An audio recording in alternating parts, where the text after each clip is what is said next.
آپ عبایا اور حجاب پہنتی ہیں لیکن خوشبو کے ساتھ، افسوس۔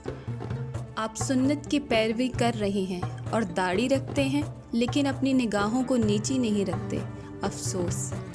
آپ اپنی تمام نمازیں وقت پر پڑھتے ہیں لیکن آپ میں خشوع نہیں، افسوس۔ آپ لوگوں کے ساتھ بہت مہربان ہیں اور ان کے ساتھ نرمی سے بات کرتے ہیں لیکن اپنے گھر والوں کے ساتھ ہمیشہ سخت رہتے ہیں، افسوس۔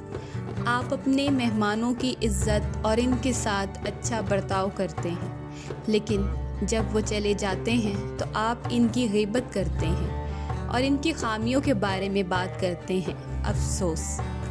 آپ غریبوں کو بہت زیادہ صدقہ دیتے ہیں لیکن آپ ان کو رسوا کرتے ہیں، ان کو تکلیف دیتے ہیں، افسوس۔ آپ رات کے وقت تہجد کے لیے کھڑے ہوتے ہیں، روزہ رکھتے ہیں اور ہر روز قرآن پاک پڑھتے ہیں لیکن آپ نے اپنے خاندانی تعلقات کو منقطع کر رکھے ہیں، افسوس۔ آپ روزہ رکھتے ہیں، آپ بھوک پیاس کی ہر تکلیف پر صبر کرتے ہیں لیکن قسم کھاتے ہیں، توہین کرتے ہیں، لالچ کرتے ہیں، افسوس۔ آپ دوسروں کی مدد کرتے ہیں لیکن آپ کا مقصد ان سے کچھ حاصل کرنا ہے اور نہ کہ اللہ کی خوشنودی حاصل کر رہے ہوتے ہیں، افسوس۔ آپ فیس بک اور انسٹاگرام پر پوسٹ کرتے ہیں اور ہزاروں فالوورز رکھتے ہیں لیکن یہ آپ اللہ کی خوشنودی کے لیے نہیں، شہرت کے لیے کر رہے ہیں، افسوس۔